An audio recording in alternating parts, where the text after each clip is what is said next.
जय श्री राधे। सभी भक्तों को राधे राधे। जय श्री सीताराम।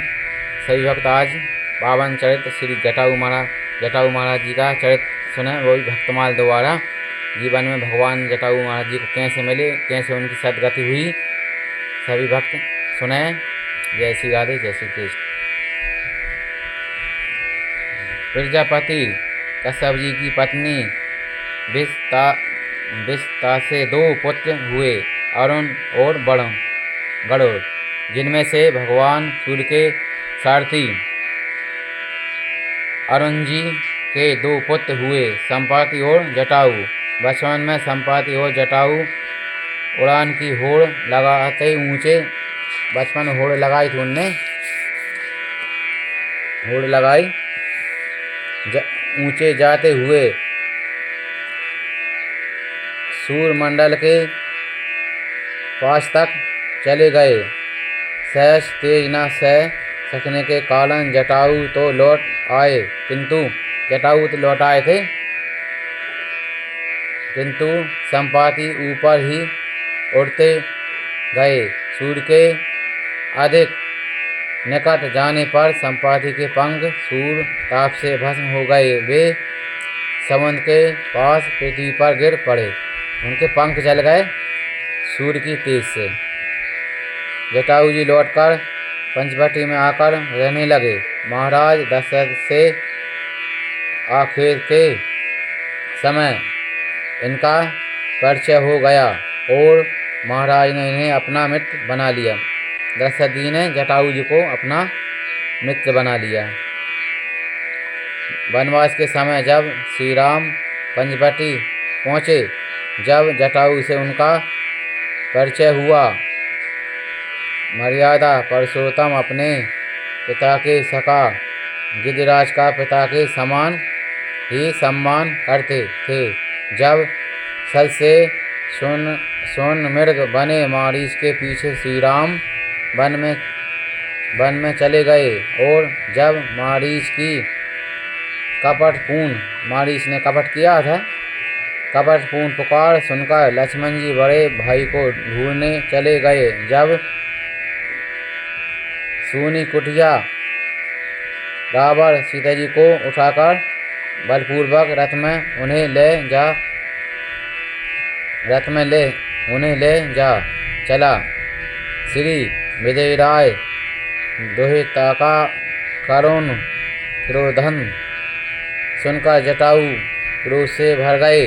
वे तत्काल धिक्कारते रावण पर टूट पड़े और एक बार तो राक्षस राज के केस पकड़कर उसी भूमि पर ही पटक ही दिया।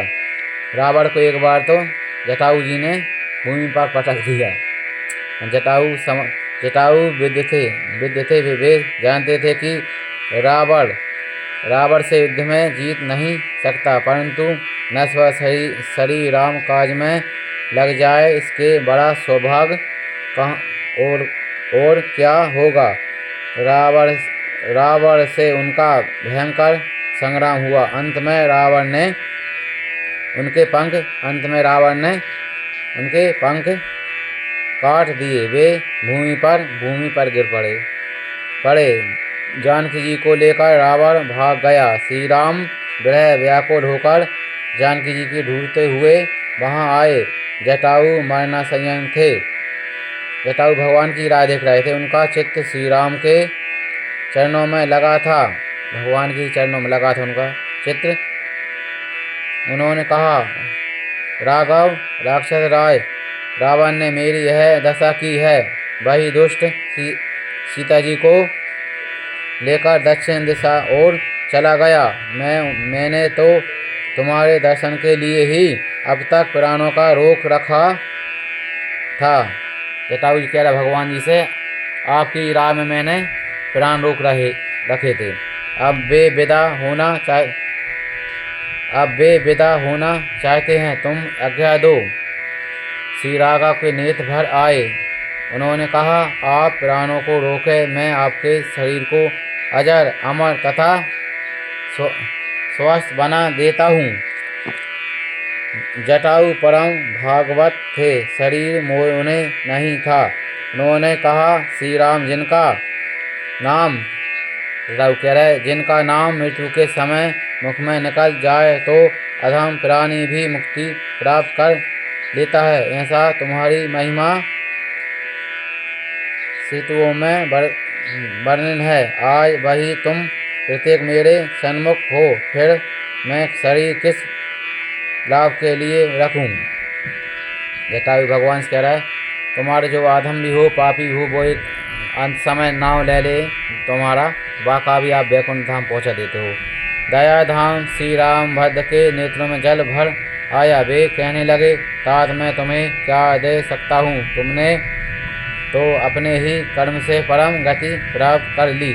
इसका मतलब है अपने ही कर्म से अपन परम गति को प्राप्त कर लेते हैं, भगवान का इसमें कोई भी नहीं है। कितने जटायु कितने अच्छे काम कर रहे थे, तो उन्हीं की कृपा से, उन्हीं की बात से चरित से वे भगवत प्राप्त कर ली। जिनका चित्त परोपकार में लगा रहता है, उन्हें संसार में कुछ भी दुर्लभ नहीं है। अब इस शरीर को छोड़कर आप मेरे धाम में पधारें। भगवान कह रहा है, अब इस शरीर को आप छोड़ दीजिए, आप मेरे धाम पधारिए। श्री राम जटायु को गोद में रख लिया था।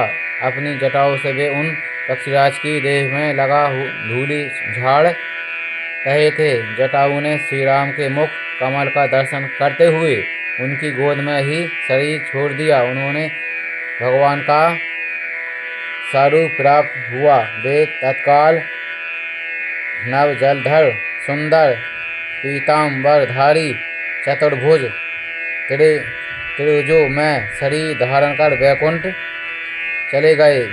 जैसे सन्मुख सिद्धपूर्वक पिता की अंत्येष्टि करता है, वैसे ही श्री राम ने जटायु के शरीर का सम्मानपूर्वक दाह कर्म किया और उन्हें जलांजलि देकर श्राद्ध किया। पक्षीराज के सौभाग्य की महिमा का वह पार है। त्रिभुवन के स्वामी जिन्होंने दशरथ जी की अंत्येष्टि नहीं की, उन्होंने अपने हाथों जटायु जी की अंत्येष्टि विधि पूर्वक की। उस समय उन्हें श्री जानकी जी का भी वियोग भी भूल गए।